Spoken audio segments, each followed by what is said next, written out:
Good evening. I'm not sure I actually need this microphone, but I'll use it just in case. Welcome to FSU Libraries. My name is Katie McCormick. I'm the Associate Dean for Special Collections and Archives, where we house the Emmett Till Archives.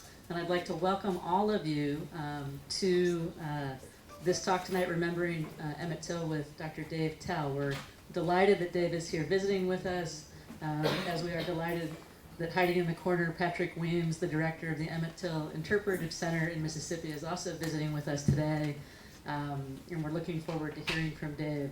I want to thank you all again for being here. And as Associate Dean for Special Collections, after the talk, and some of you I see have already picked them up, I encourage you to pick up information about the Emmett Till Archives. For those of you who are students here at FSU or faculty, or might be visiting with us from other institutions and across the community, it's important for us to know, for us that you know, Special Collections and Archives is here for you and for everyone. So there's no limitation to who can come do research in the collections. If you find this evening interesting, I encourage you to contact us, to look on the website. There's much material for you to look at and do research in, and we're always excited to have visitors and students and to help with projects and engage in classes. So please do come see us, please contact us, and we offer a great welcome to you this evening. I get to step out of the way. You're not here to listen to me. I'm going to invite Dr. Davis Houck up to introduce Dr. Tell and tell you a little bit about what the evening will entail.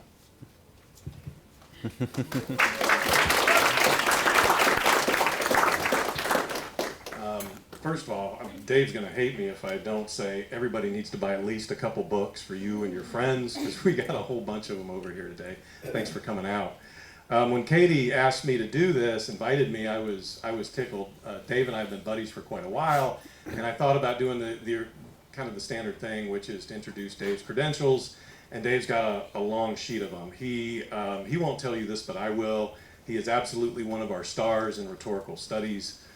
He's won pretty much every award in our field, and he's a young guy. I'm not going to tell you how much younger he is than me, but he's a young guy. And so he's got a lot of years left in front of him. I thought about, well, I could talk a little bit about his employment. You know, he's from Kansas, and Dave and I did our PhDs together at Penn State. I predated him a little bit on that. But I thought, no, the best way to introduce Dave for this particular talk tonight is through a story. So I'm nervous. The Delta sun was unrelenting. I don't think the three of us will soon forget that hot July day off a rivered road on Grayball Landing, just south of the impossibly poor town of Glendora, Mississippi. Dave Tell was convinced we were in the right place. I wasn't. Pablo Correa, standing right over there, was worried the battery on his drone was dying. I was too. And I was deeply paranoid some local planter with a lifetime NRA membership was going to confront us Yankees for trespassing. That was the summer of 2015. Our intrepid threesome was working on what would become the Emmett Till Memory Project, an app that maps the Till kidnap and murder locations and tells its many stories through the magic of GPS technology. Dave, I think I just touched your computer screen here. We were trying to figure out precisely where Emmett Till's mutilated body was pulled from the Tallahatchie River. And we had it on good authority that the location was at the confluence of Black Bayou and the Tallahatchie River. But there was one big problem. Where in the hell was Black Bayou? We could not find Black Bayou. We couldn't see it standing on the east side of the river, and that's when Dave solved the mystery, staring at his computer screen, tracking Pablo's drone footage. There's Black Bayou, he exclaimed. We're standing directly across from it. And sure enough, the drone footage showed Black Bayou. While not quite as dramatic, we had several more aha moments over the next 4 days. Together in the Delta, tracking 50 sites for what would become the first version of the Emmett Till Memory Project. With several maps, a full tank of gas, a charged up phone, always fighting sketchy cell reception, Patrick Weems, I'm gonna blame you, and a 1955 LaFleur County phone book, we traveled a lot of dusty roads that week.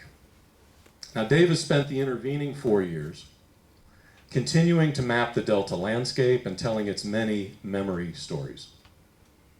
Beginning in 2005, Emmett Till reemerged on that landscape, and many white locals weren't and aren't happy about it. Perhaps you've seen the shot up sign on River Road, which showed up this past July. And yet the Delta landscape continues to be transformed, and next month, Patrick Weems of the Emmett Till Interpretive Center will lead a dedication at that River Road site and recently leased to create a place of peace, reconciliation, and remembrance. Spending so much time on the story of a lynched 14-year-old boy is hard. What became of Emmett Till is beyond our lexical reach. I think that's why Mamie Till insisted on opening the casket and letting the world see the intensity of the story. Yet what brings us together today? Emmett brings us here. Emmett and those who courageously told his story facilitated my friendship and collaborations with Dave. Let's join him in giving a big Florida State welcome, Dave Till.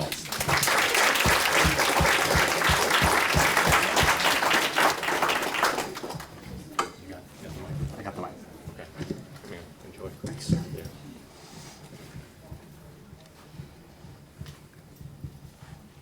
Hi, everyone. Davis had an okay story about me. I have a better one about him. So that shortly. But first of all, I've told the story of Emmett Till in countless rooms from coast to coast, from jails to detention centers to elite universities to high schools, and in one case, a junior high. But I must say, there's something particularly special and particularly meaningful to tell Till's story here at Florida State University, because in a real important way, Florida State is home and ground zero of Emmett Till scholarship. And it is so because of the legacy of Steve Whitaker right here. Steve, can you go ahead and stand up? Yeah.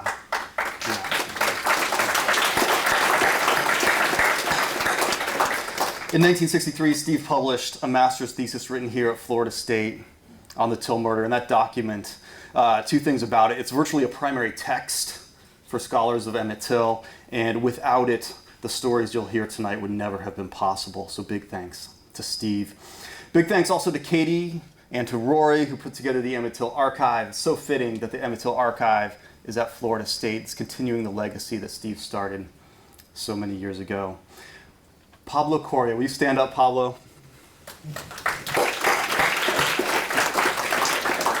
Pablo is a photographer whose skill with a camera is matched only by his generosity, and his photographs are inside the pages of my book. So big thanks to Pablo. To Patrick, my partner in crime, he's on the floor over here. Patrick's the director of the Emmett Till Memorial Commission. He and I have been at this together for 5 years now. And then there's Davis. I'm going to tell you a story. I don't know it's true or not. I think it's true, and in some ways it doesn't matter because I've told it so many times in so many places. It's pretty much gospel by this point. But the year was spring of 2014, and Davis started calling me on the phone relentlessly. He and I had been buddies for some years by that point, and our friendship had been forged over Emmett Till scholarship. More particularly, our friendship had been forged by him correcting my errors and feeding me documents. But in the spring of 2014, he started calling me and he said, "Dave, you got to come to the Delta, because in the Delta in August, we're going to hold this meeting and we're going to talk about how to do the work of commemoration in the context of vandalism." And I said no, because I thought I knew what was best for me, and I thought my career was on to other things. I'd been writing about Till by that point for some 10 years, and I thought I was done. But at one point, Davis called me back, and I remember thinking, again? And he said, "Dave, you can tell me no, but you have to tell me no in person, and it has to be in the Delta." And so I went to my chair and I made him a deal. I said, "I'll write you a grant if you send me to Mississippi." And we made a deal. I went down there. I spent 4 days with Davis, but also with Patrick Weems, also Simeon Wright, Till's cousin, who shared a bed with Till the night he was abducted. I spent the time with Dale Killinger, the FBI agent on the case from 2004 to 2006. And even though I didn't know it at the time, and even though I didn't even know it by the time I left, those 4 days would transform the next, 5 years of my career. Through it all, Davis and I made the app. I'll tell you a bit about that in a second. And through it all, Davis has become my most faithful muse. He's the guy I call when I need to talk stuff out. He's become my most trusted confidant. That is, he's the guy I call when I discover stories that may or may not be true. He's my most effective letter writer, and he's my most generous colleague. I might have said this about Patrick, because it's true of him too, but without Davis, this book doesn't happen. And so I was trying to think, how could I convey my appreciation to Davis? And I felt there's no better way than to show you a screenshot of my own computer's file structure. Here it is. You'll notice the main file is called the Till folder. And you'll notice that a subfolder is called Remembering Emmett Till book manuscript. You see, when I started this project in 2014, it always felt like a side project, and it always felt like something I was helping Davis with. It never felt like my own project to me. And over the years, as I wrote this book, and in some ways, over the years, as my debt to Davis became less obvious, I considered changing the name on my computer. But I could never make myself do it, because somehow, deep down at the intimate level of the files that structure my livelihood, I knew that this was always a collaborative project with Davis. And so, to this day, this talk comes from the Till file folder on my computer. So, thank you, Davis.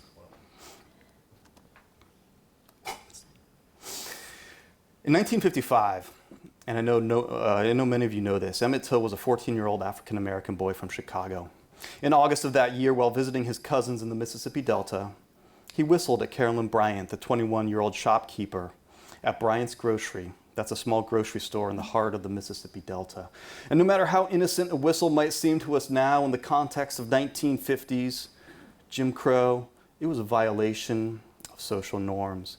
And 3 days later, those social norms were enforced. Emmett Till was kidnapped, he was tortured, he was shot. His body was tied to a 75-pound cotton gin fan with a length of barbed wire, and he was dropped in a Mississippi River. 3 days after that, his body was found floating in the Tallahatchie. A month after that, 2 of the murderers were acquitted by an all-white jury. And 3 months after the trial, a young lady heard Till's story told from the pulpit of Dexter Avenue Baptist Church. And inspired by what she heard, 3 days later, she refused to give up her seat on a Montgomery bus, and the civil rights movement, as we know it, was off and running. I've been writing about this story for 15 years, but this project got its real start at that meeting in August of 2014 that Davis and Patrick invited me to. The context, as Davis mentioned, was vandalism. As you know, or you might know, Patrick and his crew began putting up signs to commemorate the murder in the spring of 2008. Their motivation was this: 49 years and 11 months had passed between the murder and the first dollar ever spent on Till commemoration in the state of Mississippi. And to some local citizens in Tallahatchie County, the 49 years of silence was intolerable. So they organized, they raised money, and in March of that year, they began putting up these signs. And vandalism quickly followed. And for the next 6 years, the vandalism was targeted and it was persistent. And so this meeting that I told you about happened. And I want to start my talk by sharing 3 products that took 5 years to develop, but 3 products that eventually came out of that 2014 meeting. The first one is a bulletproof sign. This is the sign that will be dedicated next month at Graball Landing in the Mississippi Delta. This sign weighs 500 pounds. It's composed of 1/2-inch AR-500 steel. It's designed to take a rifle round without impact. It's designed by Ralph Applebaum Associates. That's the same multinational design firm that gave us the United States Holocaust Museum. And it's fabricated by Light Bright Neon. Now, I don't think anyone on the commission, and I have a hunch that no one here thinks a bulletproof sign is going to solve the problem. It's kind of just a bigger target, right? I think we're all agreed on that. But Ralph Applebaum Associates and Light Bright Neon gave this sign. This sign cost $12,000 to make. And those two companies gave the commission this sign. And so no one on the commission is about to turn down a $12,000 gift. So this happens next month. This is the Emmett Till Memory Project. And this is a little more clever solution to the problem of vandalism. If people shoot a sign, why not put the same information on a mobile smartphone app? So what we've done is we've taken the stories of Till's murder and we've put them on this app. You can download it for free via the App Store or Google Play. I encourage you to do that. I encourage you to give it 5 stars. It would help me out. What this app will do, it'll take you to the sites of Till's murder. And when you're there, it'll give you expert vetted narratives. It'll give you historical photographs. And thanks to the archives at Florida State, the app will also give you site-specific archival documents. So if you're at the Till courthouse, you'll get archival documents relevant to the courthouse fed straight to your phone. So this went live about a month ago. So there's the sign, there's the app. The last thing that came out of that 2014 meeting is the book, and that's what I want to spend the rest of my time telling you about. Note the title. My book is not precisely speaking about the murder. It's a book about the story of the murder and the ways that the story has changed over time, about who changed it, and to what ends. And so from front cover to back, my book is filled with stories of how people have changed the facts of the murder to benefit themselves financially, racially, or both. And so all I want to do tonight is give you 3 examples of how the story of Emmett Till has changed over time and why. So 3 stories, each about a particular place in the Mississippi Delta, and each about how racism and the pursuit of money are changing the story we think we know about the night Till was killed. The first story is about Sunflower County. The only thing you need to know is Sunflower County is the place where Till was killed, and it's the only relevant county in the Delta without a single memorial to Till's murder. So this story is about how the murder site came to be the only uncommemorated site. The story begins at 7 p.m. on the night of October 28, 1955. That's 2 months after the murder and 1 month after the trial. On that night, the freelance journalist William Bradford Huie met with 2 of the murderers, their wives, and their lawyers to share a bottle of whiskey and swap stories. You see, Huie, that's the journalist, he wanted to tell the story of Till's murder for Look magazine, but the murder was 2 months in the past. And he knew that his only chance of publishing yet another story about the murder was if he had the story from the mouths of the murderers themselves.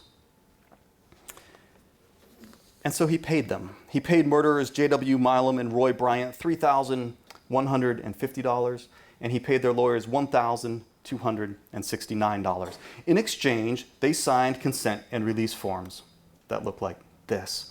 These forms were the price of publication, as Look magazine refused to print the story unless every named participant signed a waiver. I know this is fine print, don't worry about reading it. All you need to know, I just direct your attention to the bottom. This is a document signed by murderer J.W. Milam acknowledging the murder and giving Look the right to publish it and promising he won't sue them. In letters of October 12 and October 18, the journalist William Bradford Huie told his editor at Look magazine that he knew that 4 men were involved in the murder, and he boasted that he could name them all. But by October 23, he knew that he could only obtain waivers from the 2 men who had already been tried and were therefore no longer in legal jeopardy. So he wrote his boss another letter, and here I'm reading. There were not, after all, 4 men in the murder party, there were only 2. And thus, because he could only obtain 2 of these forms, the murder party shrank from 4 people to 2 people. And this would move the murder site across county lines. Here's why. Because during the trial, a sharecropper named Willie Reed testified for the prosecution that the murder happened in this barn near the town of Drew in Sunflower County. And this was true. But Huie couldn't tell this story. The only reason the murder happened in Sunflower County was that J.W. Milam's brother Leslie there managed the Sturtevant plantation on which there was a barn sufficiently isolated for for the purposes of the night. But Leslie Milam had not been tried. He did not sign a release form, and he could not be implicated in Huie's story. So William Bradford Huie moved the murder site 16.5 miles east to an abandoned spot of riverbank along the Tallahatchie River in Tallahatchie County. Now, this story was published in January of 1956 in Look magazine, and at the time, January 56, this was an unprecedented geography. William Bradford Huie was the first person to ever suggest a two-county version of the murder in which Till was kidnapped in LaFleur County before being killed and disposed of in Tallahatchie County. And because of that, the influence of his story is relatively easy to track. Before Huie, maps of Till's murder looked like this. Note that there are 3 counties. Sunflower County is in blue, and the barn is clearly identified. The amazing part is what happened after Huie's story was published in January 1956. Every single map of the murder published between 1956 and 2005, including this one from 1963, this one from 1988, and this one from 2010, placed the murder in Tallahatchie County and left Sunflower County off the map entirely. Now, who cares? When I met Till's cousin, Simeon Wright, in 2014, he told me it doesn't really matter where Till was killed. What matters, he explained, was the fact that he was killed, and he was killed for being the wrong color in the wrong time and the wrong place. Until his passing, Mr. Wright refused to travel to Sunflower County, and as you can see here, in 2010, when he published his own account of the murder, he left Sunflower County off of his map. And so I get his point. We don't want to get so lost in the academic minutiae of the murder that we forget the basic issue of racism. But the only reason Sunflower County was eliminated from the itinerary of Till's lynching was to protect white murderer Leslie Milam and his accomplices from prosecution. So when I focus on the question of where Till was killed, I'm not trying to evade the all-important question of race. I'm trying to suggest that racism has infected more of Till's story than we have ever acknowledged. Because even these maps are products of racism. Because claiming that Till was killed in Tallahatchie County is another way of saying that only 2 men were guilty and both of them faced a jury of their peers. And although none of that is true, for those who visit the Delta, it remains all too easy to think that Till was killed in Tallahatchie County. Because to this day, if you left here and drove there, you would find Tallahatchie County packed with memorials, while the murder site sits unmarked on private property on the premises of a local dentist. Can you see, that's the end of story number 1. Can you see how racism and the pursuit of profit are changing the story of Till's final night? This is what the barn looked like in 2015, I believe. Till was killed at the far right-hand side of that picture in what is now a garage door. It was a regular door in the 50s, but the room is the same.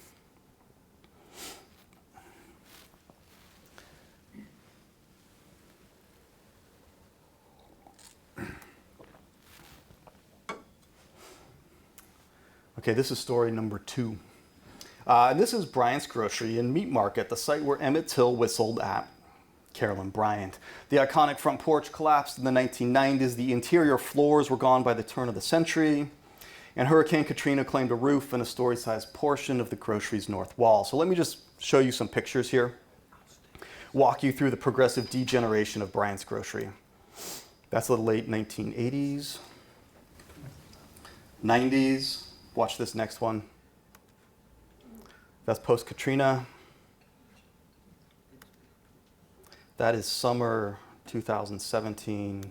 This is December 2018. But the ruins are only half the story, although you can't tell by looking.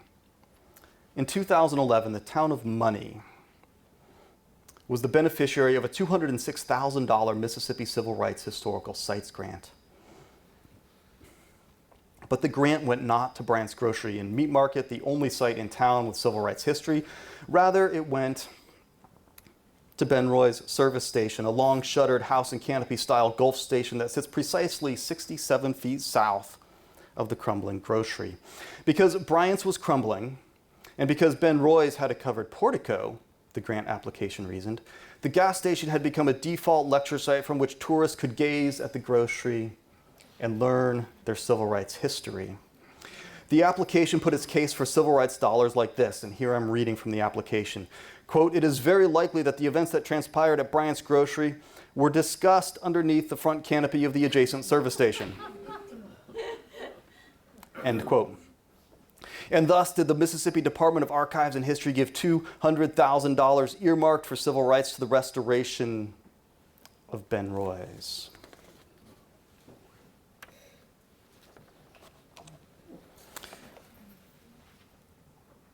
But the renovation, completed in 2014, makes no reference to Emmett Till, civil rights history, or the building to its north. The original gas pumps have been reinstalled, the living quarters in the back have been well appointed, and Ben Roys now stands as a charming, nostalgic period piece, a reminder of day-to-day life in the Mississippi Delta at mid-century.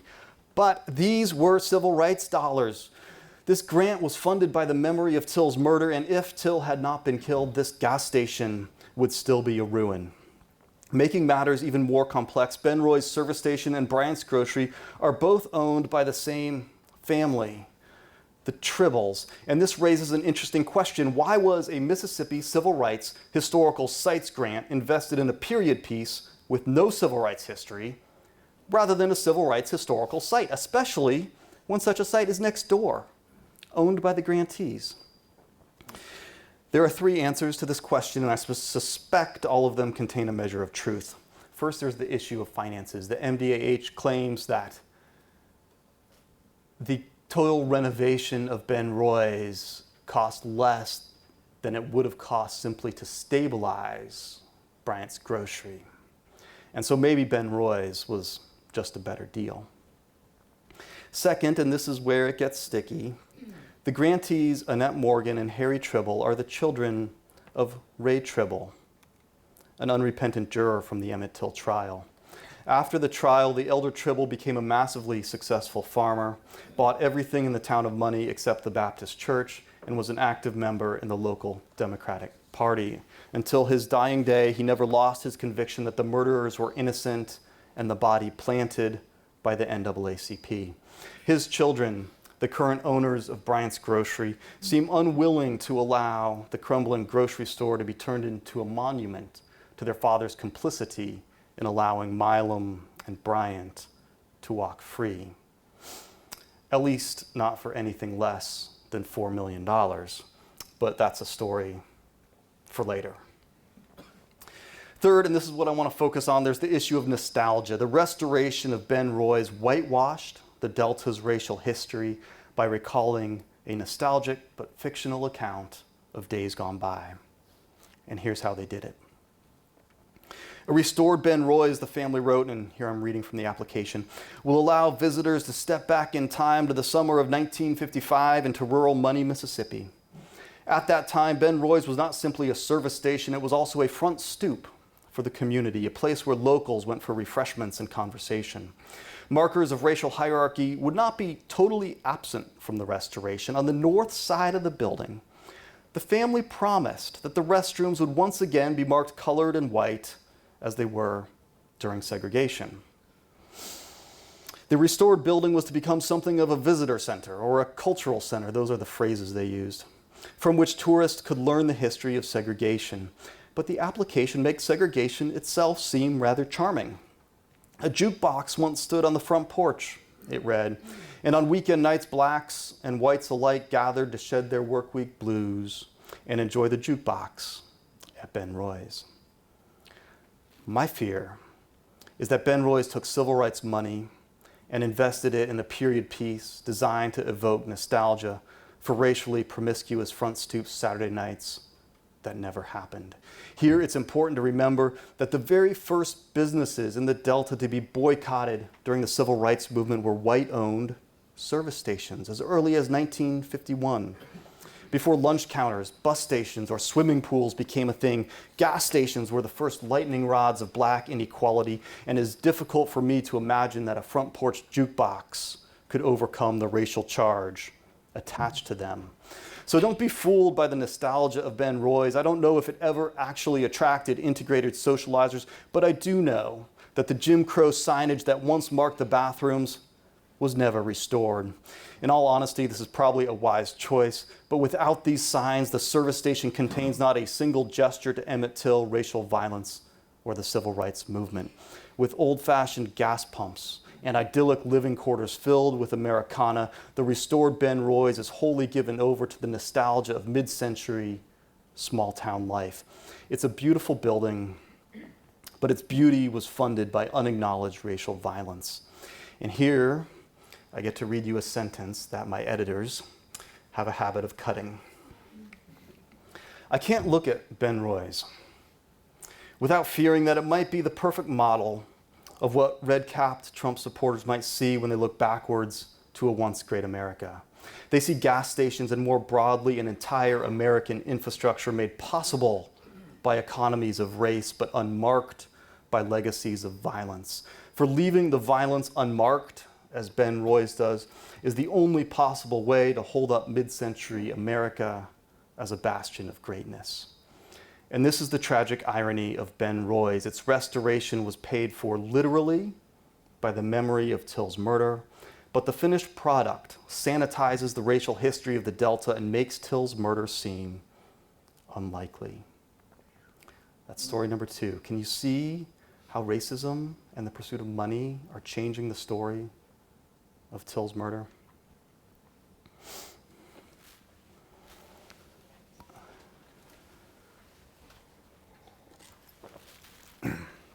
Okay, one more story, and then I hope you'll have some questions. This story is about the poverty-stricken town of Glendora, Mississippi. The first thing to say about Glendora is that it is saturated with memorials. The tiny town of 5 streets has 18 signs dedicated to the memory of Emmett Till, and it has the only museum in the world dedicated entirely to Till's story. The museum is called the Ethic Museum. It stands for the Emmett Till Historic Intrepid Center. Now, these memorials, both the signs and the museum, tell a unique version of Till's story on 2 different counts.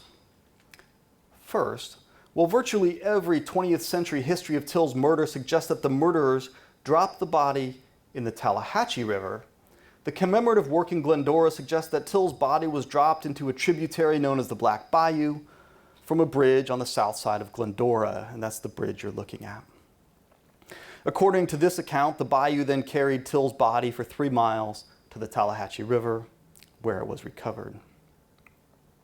Second, while no historian has been able to say with certainty where the murderers obtained the fan that they used to weigh down Till's body, the Glendora Museum claims that the fan was stolen from the Glendora Cotton Gin, presumably by Elmer Kimball, a gin employee and the next-door neighbor of confessed murderer J.W. Milam. So at issue here are the bridge, the gin, and by extension the complicity of Elmer Kimball. While these variations on the finer points of Till's story may seem like academic minutiae, to the residents of Glendora, they are matters so weighty that it sometimes seems as if the very future of their town hinges on where Till's body was dropped in the water and with what fan it was weighed down. You see, in 2010, the Mississippi Development Authority sent a team of economic development experts to Glendora. Their charge was to come up with a plan to rescue the town from poverty. But they couldn't come up with anything. Aside from the unrealistic suggestion that the town turn its snake-infested land along the bayou into, quote, riverfront property, the Development Authority's only other proposal was that Glendora capitalize on its connection to the Till murder. More commemoration, they said, would bring more tourists, and more tourists would bring more money. None of this was news to Mayor Johnny B. Thomas. Since at least 2005, the mayor had been promoting a Glendora-centric narrative of the murder in which Till's body was dropped in the Black Bayou, tied with a fan from the local gin. But unfortunately for Glendora, the mayor had a powerful antagonist, the Mississippi Department of Archives and History. That agency, that's the MDAH, Archives and History, has invested more money into Till's commemoration than any other organization. The agency, however, simply does not believe that Till was dropped in the bayou or the fan stolen from a local gin. Well, the MDAH has funded virtually every other Till request in the last 20 years, even Ben Roy's. They refuse to fund Glendora. From the perspective of the MDAH, the agency was simply doing due diligence. The former staffer, Bill Gatlin, spent hours interrogating Mayor Thomas's claims and sending unacknowledged letters seeking more information. He read virtually everything that had been written on the murder, contacted a range of experts, and concluded, quite justly, that the mayor's claims could not be proved. And he was right. Glendora's theories may be plausible. In fact, they are plausible, but they are not verifiable. And so without the support of the MDAH, Mayor Thomas has gotten creative. On September 27, 2005, the United States Department of Agriculture awarded a Community Connect broadband grant to Glendora. Funded at $325,000, the grant was intended to bring broadband connectivity to the impoverished town of Glendora. But after Thomas won the grant, he fired his contractor, hired members of his own family, and 7 state prisoners, and used that labor to convert the old cotton gin into a community computer lab, which the USDA knew about. But he also used the money to create the first ever Emmett Till Museum, the Ethic Museum, which the USDA did not know about. In the 647 pages of records preserved by the USDA, including the application, labor contracts, invoices, and correspondence, the name of Emmett Till is never once mentioned. After the grant ran out, Glendora couldn't pay the bills and the internet service was discontinued within 3 months. The museum, on the other hand, is still going strong. It is maintained on a day-to-day basis by the Glendora Economic Community Development Corporation. That's a 501c3 founded by Mayor Thomas and known by locals as JEDCO. The town has assigned most, if not all, public business to the nonprofit. JEDCO pays city workers, operates 24 Section 8 apartments, and operates the Till Museum. According to public records, the public housing funnels approximately $100,000 a year of federal HUD money into the nonprofit. With the money, the nonprofit maintains the apartments, pays city workers, and critically subsidizes the Till Museum. In the most literal way possible, the poverty of the townspeople is keeping the doors of the museum open. Now, when I'm in Jackson, the staff at the MDAH have cautioned me to treat Mayor Thomas's claims with a grain of salt. From their perspective, what matters is the provability of history. And since it's difficult to prove Mayor Thomas's claims, the MDAH has chosen not to fund Glendora. But the closer you get to Glendora, the more it seems that poverty matters more than provability. And this is where Mayor Thomas shines. Even without the support of the MDAH, he has managed to leverage the poverty of the town to build a museum. The very thing the MDA told him he needed, but the MDAH refused to fund. So think about it. He built the museum with a USDA grant that was designed to alleviate poverty. He kept the museum open on a day-to-day basis with HUD money generated by Section 8 housing driven by poverty. But the historical questions remain unanswered. Was Emmett Till actually dropped from the Black Bayou Bridge? Was the fan stolen from the local gin? And was Elmer Kimball really involved? Perhaps. I'd even put money on it, but Patrick won't. But it's neither my place nor my point to weigh in on the contested truthfulness of these claims. What I want to focus on is the fact that poverty is changing the story we think we know about Till's final night. Thomas has been able to leverage the town's poverty to support the museum, and the museum in turn supports Glendora's plausible but unverifiable theories of Till's murder. Had Glendora been wealthy, there'd be little incentive to stick to this version of the story. The Black Bayou Bridge would be lost to memory, and Elmer Kimball would rarely appear in stories of Till's final night. But Glendora is not wealthy, and its poverty is reshaping the story of Till's murder. Stories about Elmer Kimball, Glendora Cotton Gin, and the Black Bayou Bridge continue to circulate, most recently in the New York Times. But these stories are sustained and preserved by nothing more than the poverty of the town. That's it. Thank you guys for listening. I'm happy to take any questions you might have.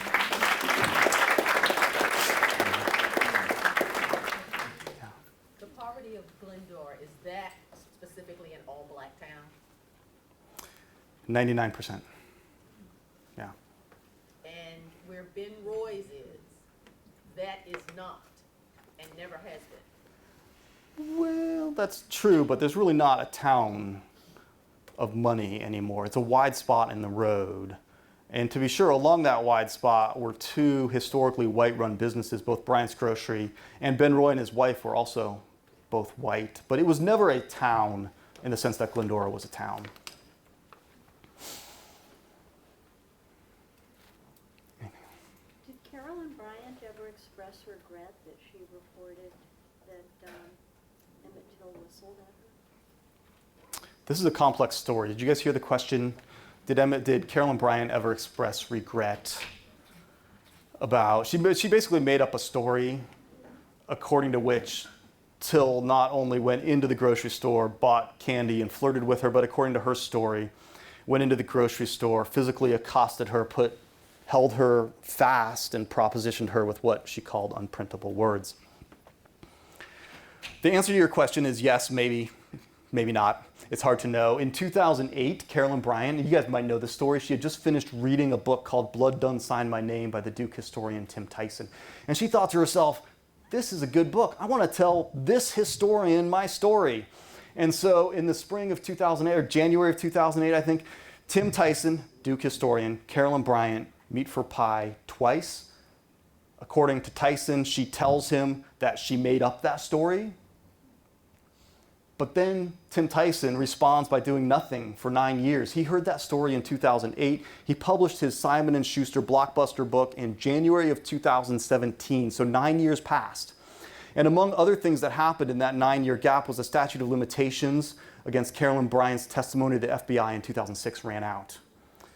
So for this reason, the family and many others have always sort of looked suspiciously at this timeline, because it certainly appears from one perspective that Tyson traded immunity for Carolyn for the chance to get the Simon & Schuster book.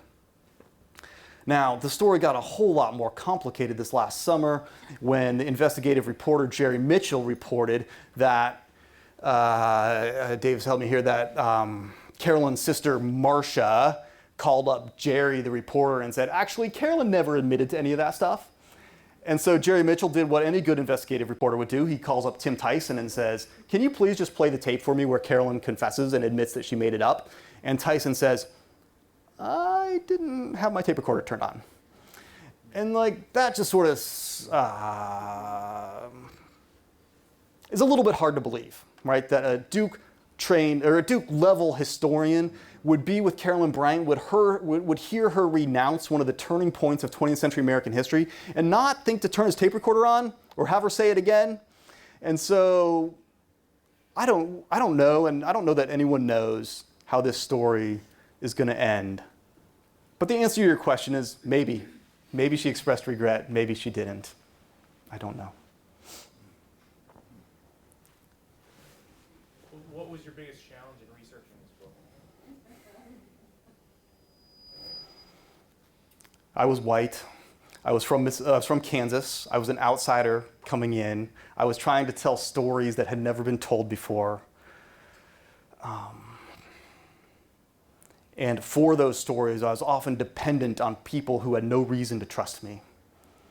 And this is why my collaboration with the Emmett Till Memorial Commission was such a key part of this experience.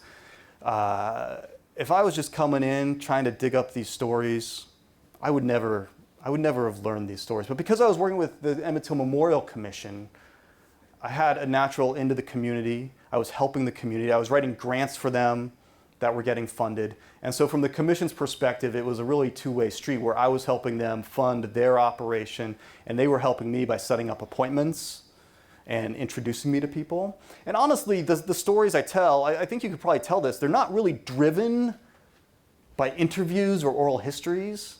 They're really driven by time in the archives. But how do you know, for example, if you're just driving through money, that you got to go dig up the financial records of Ben Roys to tell an Emmett Till story, right? You only know that because you start talking to people, right? And so the way I did this is I would be in Mississippi to help out Patrick or help out the commission.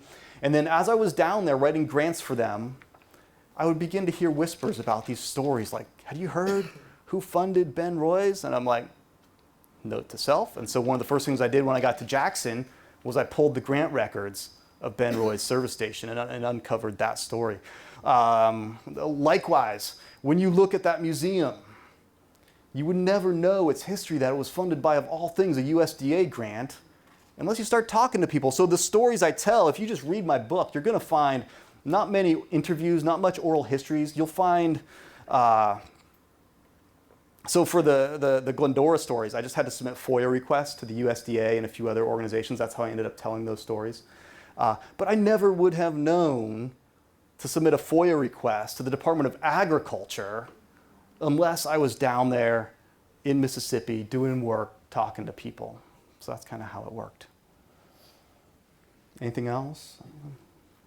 We'll go right here. You said that the reporter who interviewed the guy a couple months after Till's death paid for the interview? He did. Was that common at the time? Does anyone know the answer to this question? I think the answer is no. I think the answer is yes. It's not unusual for a journalist to pay for a story. It's called checkbook journalism. It doesn't have a great reputation, but it's also not horribly uncommon. What is uncommon is he paid for the story, but then he changed it based on what forms he could get signed. That's the uncommon part. So let me give you one more example of how this works. I told some students this earlier. Who here, by a show of hands, has ever heard the rumor or the myth that Emmett Till was not scared the night he was murdered? Does anyone know? Anyone know that myth? Okay, only a few of you. So think about it. The only museum in the world dedicated to the Till story is titled the Emmett Till Historic Intrepid Center. The word intrepid is a sort of shout out to the belief that Till was not scared. If you track that back, I mean, if you're in your 40s or 30s or 50s, I bet there's a decent chance that you learned your civil rights history from the 1987 11-hour documentary, Eyes on the Prize. You guys know what I'm talking about? This sort of massively influential documentary. And if you've seen it, you know that the first 10 minutes or so of that 11-hour documentary are all about the Till case. And you know who narrates the first 10 minutes of Eyes on the Prize? It's William Bradford Huie, the same journalist. And he told America, and he told basically every college student in the 1980s that Emmett Till was not scared. Okay? So why did he do that? There's a great reason. Because Till was kidnapped in Money, Mississippi, but that barn where they tortured him was 30 miles away. So they put him in the back of the truck and drove him over there. And Emmett Till's mother asked the exact right question. She's like, why in the world didn't Emmett Till get out and run? Well, there's a great answer to that question. He was guarded by two grown men who were holding him in the back of the truck. But those two grown men, well, let me say one more thing. And William Bradford Huie knew that. But those two grown men didn't sign consent and release forms, so they could not be included in the Look magazine story. So William Bradford Huie had to come up with another way to keep Emmett Till in the back of the truck. And so he invented the myth of the not scared Emmett Till. And you can pull it. This Look magazine article is still on the PBS website to this day. Look it up. And when you read it, you'll find a line about 3/4 of the way through where Huie says, I'm quoting here, he says, "This is the most amazing part of the story." That's his line. He says, "Why didn't Till run?" He says, "There was no one in the back." That's a lie. He says, "Till didn't run because he was not scared of them." Okay? Thus starts the myth that gets disseminated by Eyes on the Prize that ends up informing to this day, the only museum entirely dedicated to Till's story. But it's born from all Huie cares about is making money. Okay, I told this to students earlier today too. On the very same day, before he went down to Mississippi, he was trying to find some funding to tell this story. On the same day, he writes letters to the NAACP and to the White Citizens Council, and he pitches both of them on the story. And he says, "If you fund me, I'll tell the story to your benefit." That is, he's pitching civil rights organizations and white supremacist organizations. He's like, all he cares about is trying to find someone to fund him. And so if he has to make Emmett Till not scared, no problem. So that's Huie. Just a question, this Yeah. is directly to you. Yeah. If somebody takes you out of your bed at night when you're sleeping and throws you in the back of a truck and you're in the dark, are you going to be scared? Terrified. That's why it never passes the eye test, right? In fact, we have eyewitnesses that say he was screaming. Like, we know he was scared. Which is why the not scared myth has always been so bizarre to me. And that's why I started tracking it down. Yeah. And I mean, if you guys turn around, there's a poster on the back wall right there. Yep, that one right there. You see that red book, Wolf Whistle? That's William Bradford Huie's story right there. Yeah. What else? Yeah. Did anyone ever confront Huie on his story? Yes, in fact. And I actually, where's Katie? I just learned this yesterday in the Emmett Till archives. And it's hard to believe. I'm almost embarrassed that I didn't know this until yesterday. But Till's mother, Mamie Till Mobley, filed suit against Look magazine. And this lawsuit went all the way to the Illinois Supreme Court before it was dismissed. Now, nothing ever came of it. I don't think there was ever a settlement. And there was certainly never a judgment. And truth be told, I don't know the history of how that ends. But, and I also know that that was never public. Huie was never publicly challenged, for sure. Because if he was, so who did Eyes on the Prize, Davis? Who's directing it? Henry Hampton. Henry Hampton is a great guy. If Hampton had an inkling of Huie's history, Hampton never would have put Huie on Eyes on the Prize. And so I think the fact that Hampton puts Huie on there is at least for my mind, convincing evidence that he had never been publicly called out. I would just point out that same poster you just directed everyone to has also an image of the published appellate court decision of Mamie Bradley's case against Cal Inc. and William Bradford Huie. So come up. Check out the archives. Check it out. Anything else? Yes, sir. So the interview with Look, it was tremendously influential. I've read it. I had no idea of any of this history. This is very interesting to know. I'm sorry. In Look magazine with the 2 killers. So a couple of questions. So there were 4 killers. What happened to the other 2? And how do we get 2 in the court, but not 4 in court? And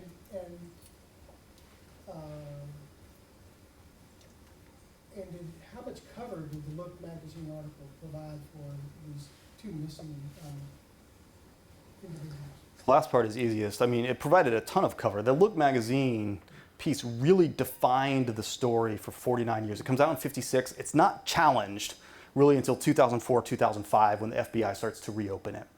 So there's a lot of cultural cover at that point.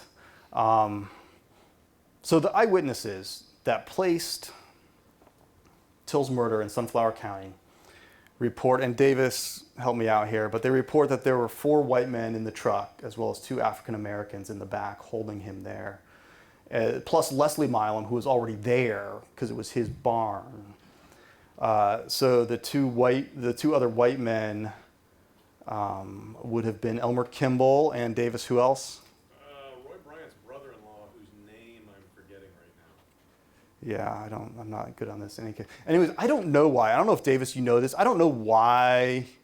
Well, I don't know why only 2 men went to trial. But very quickly after the murder, they arrested Roy Bryant and J.W. Milam. Yeah, Davis, take over. I'll tell you that because Moses Wright identified J.W. Milam and Roy Bryant who There came to kidnap Emmett Till. Yeah. So for all Moses Wright saw, who was the eyewitness at the trial, it was those 2 men and those 2 men only. And they turned themselves in. J.W. Milam turned himself in because he knew his brother Roy couldn't be in jail by himself because he was going to spill. Yeah. Can you come with me to every talk? Maybe enough will come. Anything else? You know that, looking at you until now was, you know, I'm a former journalist, reformed journalist, and it was very, it stood very high in journalism circles. I mean, this amazing interview laid out this incredible story. You know, the kind of interview you never think you're going to get, someone confessing the murder, and not just anybody, you know, it's infamous, evil thing. You know, a lot of journalists just thought that was amazing. And now I found out that, you know, it was something else. So how much of the interview holds up? How much, you know, weight should it carry? I mean, it's still there. It's still a document. It's still an interview with these 2 killers. They did tell him something. Yeah. I don't know the answer to that question. I will tell you personally, I don't trust anything that comes from the pen of William Bradford Huie. From the what? Pen of William Bradford Huie. Like, if he wrote it, I am predisposed not to believe it. Hey, can I jump in here real quick? Please do. So we have the rebuttal of William Bradford Huie before William Bradford Huie, which is Willie Reed at the trial. Willie Reed testifies, they find him. The black journalists actually find this 18-year-old sharecropper who's willing to testify. And Willie Reed actually gives us the truth.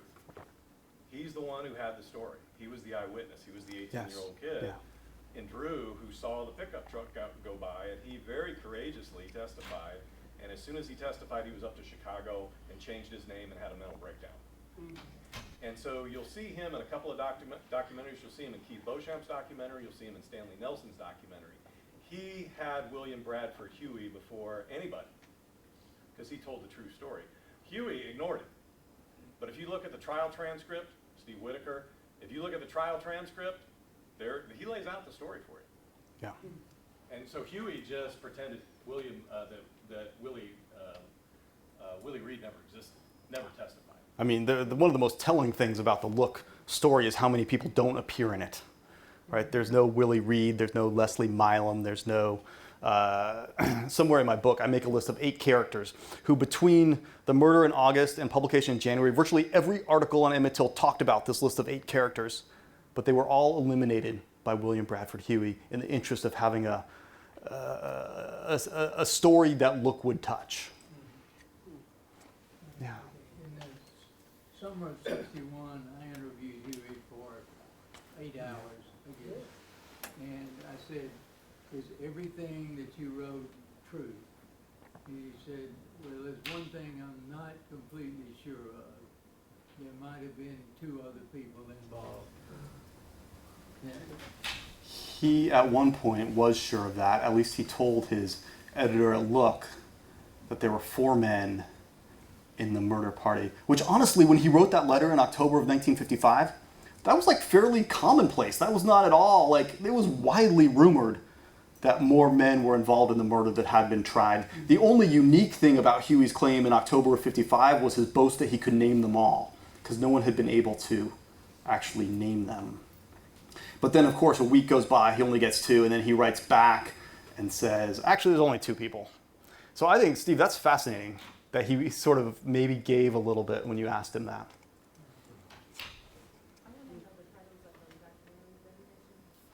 The title of Keith Beauchamp's documentary is The Untold Story of Emmett Lewis Till.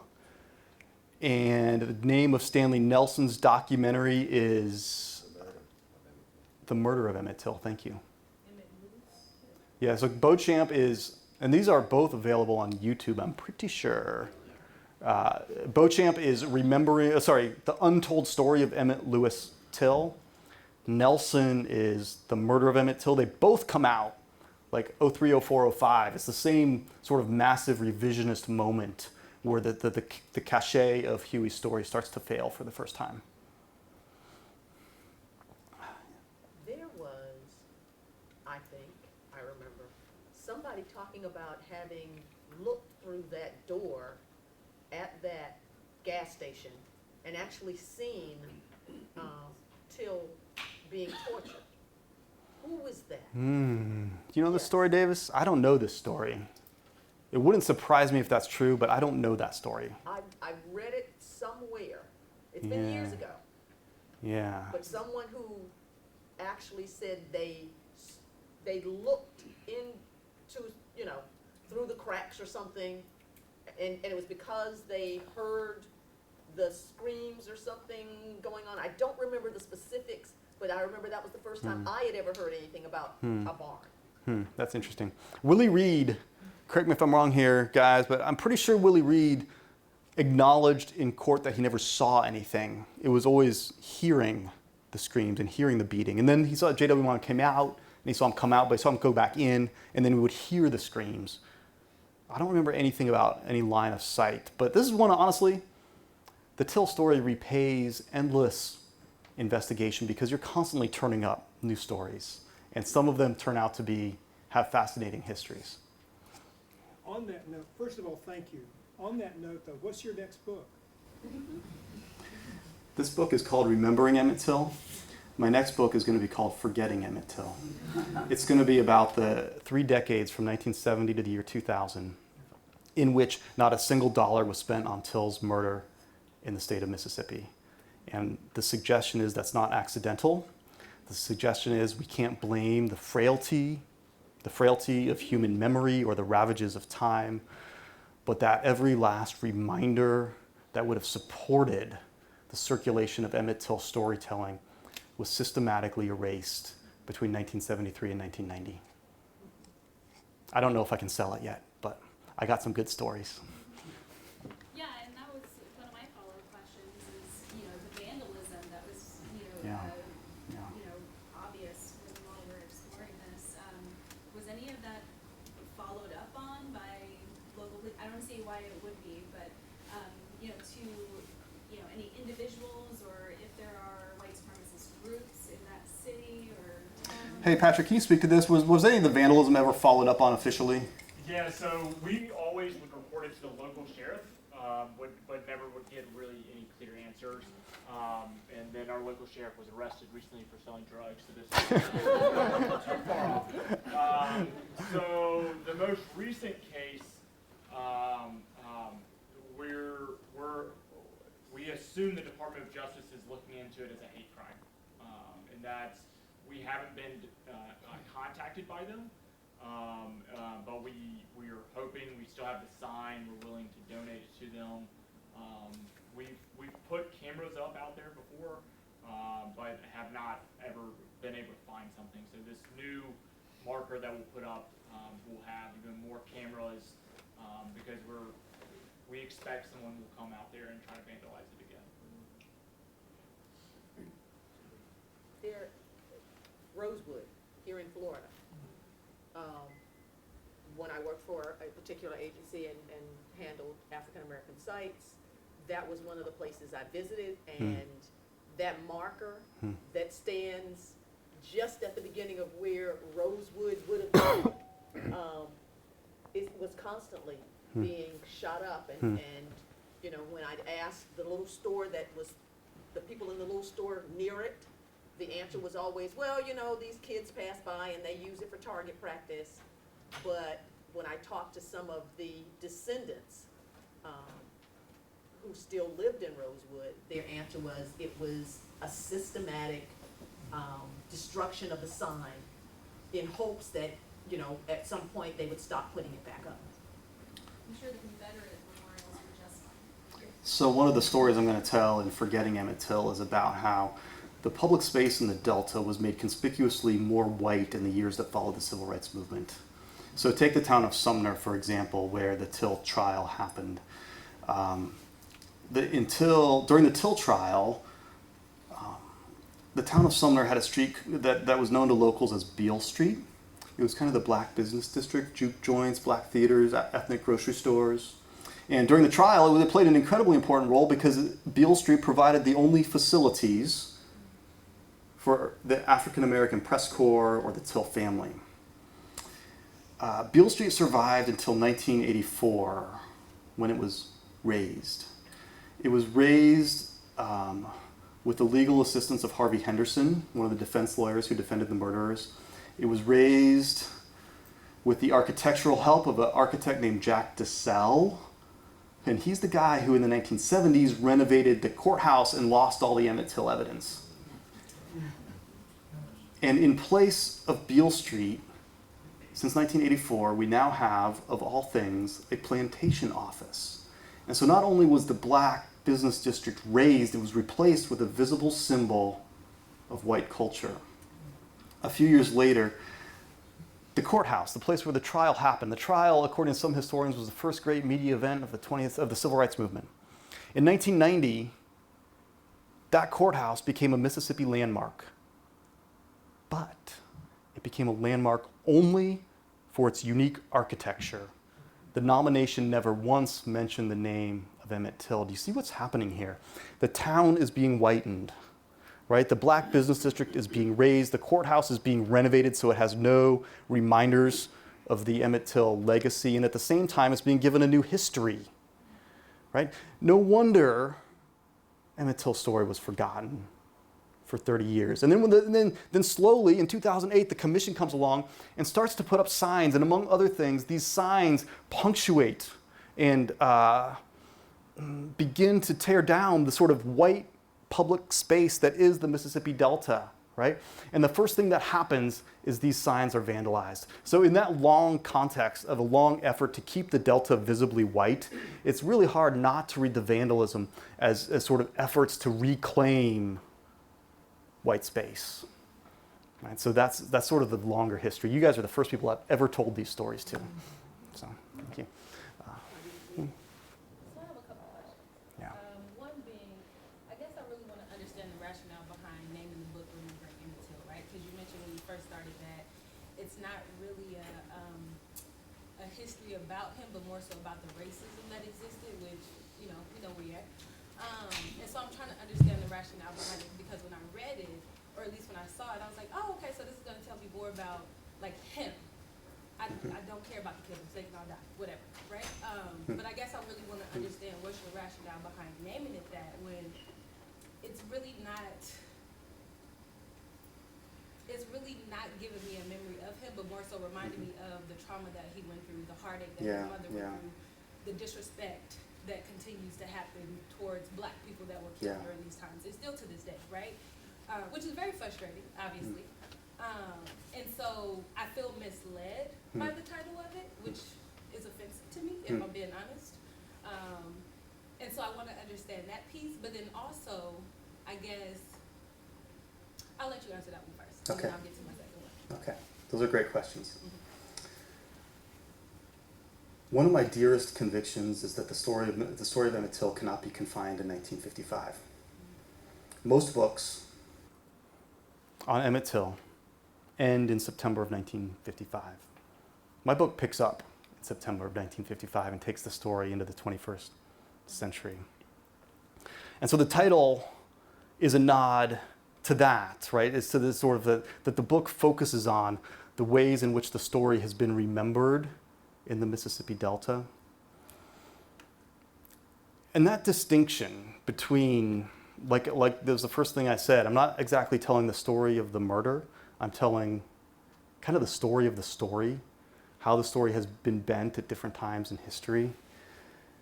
I've come to latch onto that, and one of the reasons I've come to latch onto it is because that became a turning point in my relationship with the family, because the family, to their enduring credit, guards jealously the history of what happened in 1955.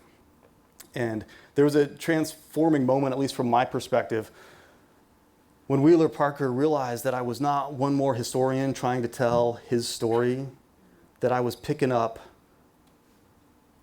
He's telling the story of what happened at the store in 1955. He's an eyewitness. He's family. He should do that. And he didn't have any idea. I was driving through the Delta with him. He had no idea about Ben Roys. And that was like his moment when he's like, wait a second, you're not telling the story of 1955? I'm like, no, I'm telling the story of Till's memory. Okay, and so even titling the book, for me, it was a meaningful way of sort of marking off my domain. I'm not trying to encroach on other people's stories. I'm trying to tell a brand new story, or brand new stories that have never been told. So my second question, that somewhat relates to that. So you mentioned as well that people have essentially been manipulating the system, well, really not, but getting monies and stuff and profiting off of his memory and things like that. And so how would you say that your approach to this or your presentation of his memory is different than that, right? Because you're selling a book, you plan on making a second book. And so I'm wondering, how do you see it as being different from these people just essentially trying to, what's the word I want to use? Capitalize, monetize. All of those pieces, but you know, just fetishize it as like this fantasy of, this is what happened in our history. Can you believe this? Read it, you know? So, I mean, I confess, when I do sort of have this sense of like, my book has an expose feel to it, because it is telling these stories that have not been told before. Now my hope is that I'm not bending the story for profit, and I really don't think I am, both because I'm not profiting and I'm not bending the story. And so it's fairly easy for me to separate my own attempts to retrace these histories from what I see as the more blatant attempts to bend the story for gain. like the Bradford guy. Like Huie. Is he still alive? He's not. Yeah. Question over here, Dave. Where? Can I give you one little thing that might help you? Please. In Tallahatchie County, there are 4 cities. Civil Rights Commission forced 3 of them to elect their officials, their city commissioners and the county commissioners, by single-member districts. In 3 of the towns, they're virtually all black city officials, county officials, mayors, so forth. In Sumner, they did not touch Sumner. Subsequently, Sumner elects everything at large, and they carefully drew the city limits to exclude most of the black areas of residence. So they're managing to keep it essentially an all white. Everybody, every elected official is white. I didn't know that. Thank you. Yeah. That's good. Hello, thank you again for coming. I'm wondering how did telling the stories affect you personally, and I'm thinking of that as a, doing your work, your research work, but as a mother of 2 teenage sons, when I saw the image of the sign shot up over the summer and the fraternity boys posing by it, my heart dropped. I cried. I put the picture aside and I could not watch it. And my grandparents are from Mississippi, a small town in Mississippi, and they fled and drove to Wyoming, where my mother was born. So when I think of America's past and the greatness of America, my heart goes there. So I'm wondering how it affected you writing this story. That's a great question.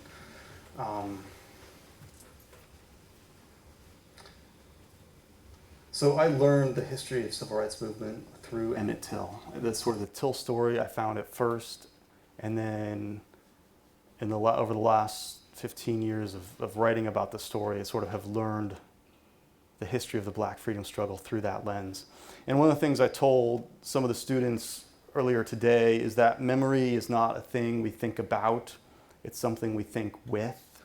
That is, these stories from our past are the lens through which we see the world, that's the goal of the Memory Project, right? Get people to sort of think about our past in ways that influence their views of the world. And so just to give a real concrete example, because I've delved so deeply into the Till story, it's become something that I can't help but think with. It becomes the lens through which I see the world. And so, for example, when you see the Black Lives Matter murders, or when you see police brutality against unarmed Black children, it is impossible to see that as like a one-off problem, as a product of a single bad apple or a single bad cop, that if we eliminate one racist person, we fix the problem. Because one of the ways this story changes you is that you begin to see patterns through time, and you realize that racism is not an isolated example. You realize that racism isn't limited to the Mississippi Delta, right? It's this story that has become, I like to call the Emmett Till story the proto-history of the Black Lives Matter movement, because it provides a deep history and deep context for the racial problems that are still, in fact, not just still relevant, but more relevant than they have been in decades. And that part, at least, is empirical, right? That you can just chart the number of invocations of Till's name, and it's way more since 2012 than it ever was in the final decades of the 20th century. Hey, you've looked at kind of 3 different ways that people, for a variety of motives, tweak the story. If you take a step back and think about how do we as Americans rescue history in general? I mean, how do we get at or get beyond these kind of revisionist attempts? I mean, that's the larger challenge that we face as America, whether it's questions of race or how we treat an indigenous population. I mean, a whole lot of questions facing us as Americans. So the Emmett Till Memorial Commission was founded by a couple of local Tallahatchie County heroes,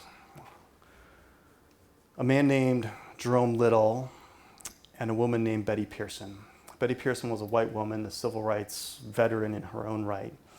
And right as the Emmett Till Memorial Commission was getting started, she wrote a letter, who was then at the University of Mississippi. And this letter was explaining why Betty Pearson was giving her time to the Emmett Till Memorial Commission, because at the time the commission was doing their work, putting up the signs, trying to break the silence. And here's what Betty Pearson said. She said, right now, and Betty, just for context, she was at the Till trial in 1955. And in 2006, she wrote to her friend Susan Glisson and said, now in 2006 is the first time I've ever talked about the Till murder across racial lines.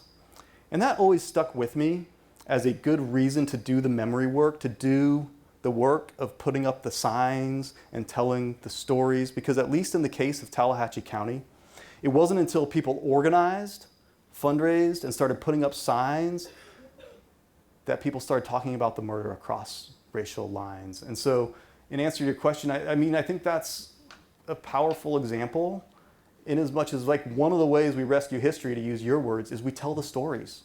We put up the markers. We try and create what I think of as the infrastructure of memory, like the little signs that you come across, and make it possible to have conversations that, at least in Betty Pearson's experience, hadn't been